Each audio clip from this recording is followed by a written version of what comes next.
हरे भरे जंगल में रहता था एक शरारती बंदर मोंटी।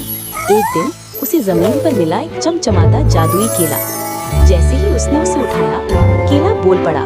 पहला अच्छा काम, मोंटी ने छोटे तोते के बच्चे को उसकी माँ के पास पहुँचाया। तोते की माँ बोली, धन्यवाद मोंटी। दूसरा अच्छा काम, मोंटी ने प्यास से परेशान हिरनी को पानी पिलाया। हिरनी बोली, तुम सच में अच्छे दोस्त हो।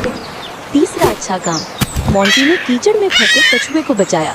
कछुआ बोला, धन्यवाद मोंटी, तुम सच्चे हीरो हो। तीनों अच्छे काम पूरे होते ही जादुई केला चमकने लगा और उसने मोंटी को इनाम देने का वादा किया। जैसे ही मोंटी ने केला खाया, उसे मिल गई सुपर जंप पावर। वो बादलों तक कूद सकता था। जंगल के सारे जानवर खुशी से चिल्लाए, मोंटी हीरो है, मोंटी हीरो है।